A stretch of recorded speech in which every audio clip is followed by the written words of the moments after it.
All right, turn to page 77. We are on chapter 11, which is called The Miracle. The next day was foggy. Everything on the farm was dripping wet. The grass looked like a magic carpet. The asparagus patch looked like a silver forest. On foggy mornings, Charlotte's Web was truly a thing of beauty. This morning, each thin strand was decorated with a dozen of tiny beads of water.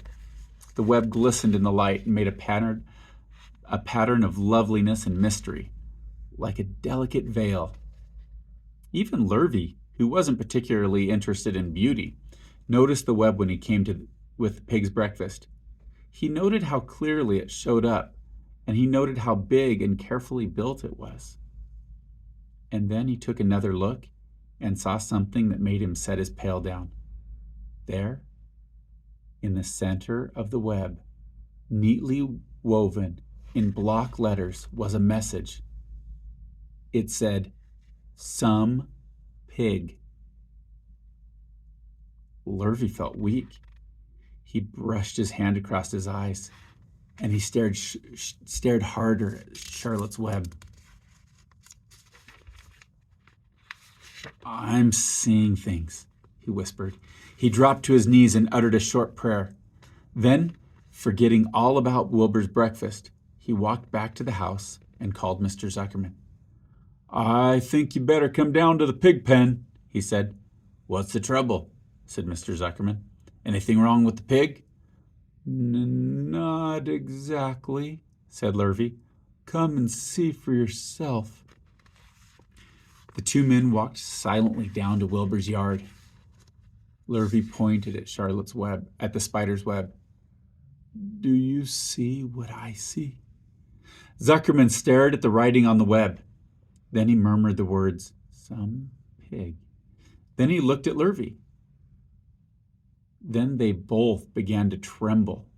Charlotte, sleepy after a night's exertions, smiled as she watched. Wilbur came and stood directly under the web. "Some pig," muttered Lurvy in a low voice. "Some pig," whispered Mr. Zuckerman. They stared and stared for a long time at Wilbur. Then they stared at Charlotte. "You don't suppose that the spider—" began Mr. Zuckerman. But he shook his head and he didn't finish the sentence. Instead, he walked solemnly back to the house and he spoke to his wife. "Edith, something has happened," he said in a weak voice. He went into the living room and sat down, and Mrs. Zuckerman followed. "I've got something to tell you, Edith," he said. "You better sit down." Mrs. Zuckerman sank into a chair. She looked pale and frightened. "Edith," he said, trying to keep his voice steady, "I think you had best be told that we have a very unusual pig." A look of complete bewilderment came over Mrs. Zuckerman's face. "Homer Zuckerman, what in the world are you talking about?" she said. "This is a very serious thing, Edith," he replied.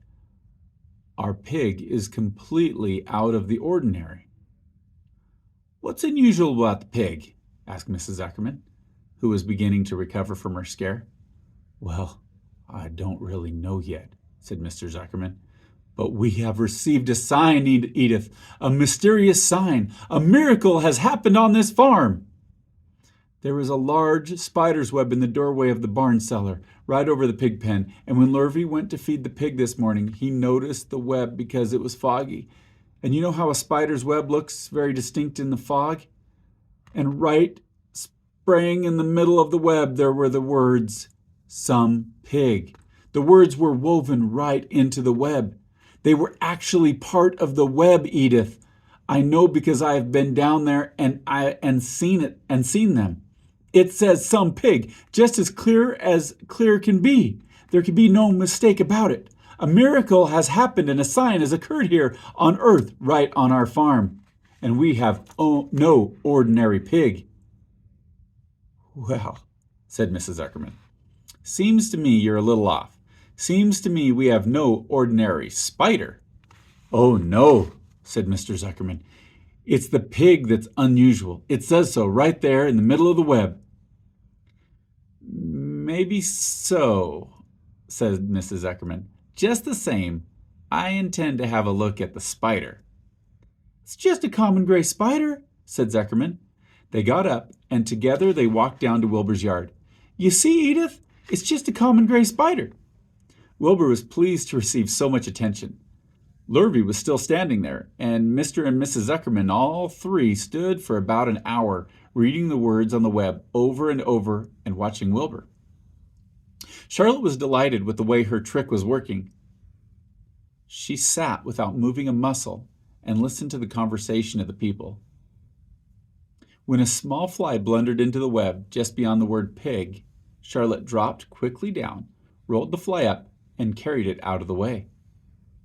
After a while, the fog lifted. The web dried off, and the words didn't show up so plainly. The Zuckermans and Lurvy walked back to the house. Just before they left the pig pen, Mr. Zuckerman took one last look at Wilbur. You know, he said in an important voice, I've thought all along that pig of ours was an extra good one. He's a solid pig.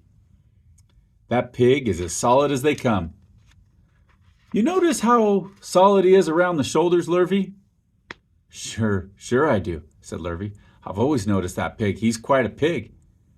He's long and he's smooth, said Zuckerman. That's right, agreed Lurvy. He's as smooth as they come. He is some pig. When Mr. Zuckerman got back to the house, he took off his work clothes and put on his best suit. Then he got into his car and drove to the minister's house. He stayed for an hour and explained to the minister that a miracle had happened on the farm. So far, said Zuckerman, only 4 people on the earth know about this miracle. Myself, my wife Edith, my hired man Lurvy, and you. Don't tell anybody else, said the minister. We don't know what it means yet, but perhaps if I give thought to it, I can explain it in my sermon next Sunday. There can be no doubt that you have a most unusual pig. I intend to speak about it in my sermon and point out the fact that this community has been visited with a wondrous animal. By the way, does the pig have a name? Why, yes, said Mr. Zuckerman. My little niece calls him Wilbur. She's a rather queer child, full of notions. She raised the pig on a bottle, and I bought it from her when he was a month old. He shook hands with the minister and left. Secrets are hard to keep. Long before Sunday came, the news spread all over the country. Everybody knew that a sign had appeared in a spider's web on the Zuckerman's place. Everybody knew that the Zuckermans had a wondrous pig. People came from miles around to look at Wilbur and read the words on Charlotte's web. The Zuckermans' driveway was full of cars and trucks from morning till night. Fords and Chevys and Buick Roadmasters and GMC pickups and Plymouths and Studebakers and Packards and DeSotos with Gyromatic transmissions and Oldsmobiles with rocket engines and Jeep station wagons and Pontiacs. The news of the wonderful pig spread clear up into the hills, and farmers came rattling down in buggies and with buckboards to stand hour after hour at Wilbur's pen admiring the miraculous animal. All said they had never seen such a pig before in their lives. When Fern told her mother that Avery had tried to hit the Zuckerman spider with a stick, Mrs. Arable was so shocked that she sent Avery to bed without any supper as punishment. In the days that followed, Mr. Zuckerman was so busy entertaining visitors that he neglected his farm work. He wore his good clothes all the time now, got right into them when he got up in the morning. Mrs. Zuckerman prepared special meals for Wilbur. Lurvy shaved and got a haircut, and his principal farm duty was to feed the pig while people looked on. Mr. Zuckerman ordered Lurvy to increase Wilbur's feedings from 3 meals a day to 4 meals a day. The Zuckermans were so busy with visitors, they forgot about other things on the farm. The blackberries got ripe, and Mrs. Zuckerman failed to put up any blackberry jam. The corn needed hoeing, and Lurvy didn't find time to hoe it. On Sunday, the church was full. The minister explained the miracle. He said that the words on the spider's web proved that human beings must always be on the watch for the coming of wonders. All in all, the Zuckerman's pig pen was the center of attraction. Fern was happy, for she felt that Charlotte's trick was working and that Wilbur's life would be saved. But she found that the barn was not nearly as pleasant. Too many people. She liked it better when she could be all alone with her friends, the animals.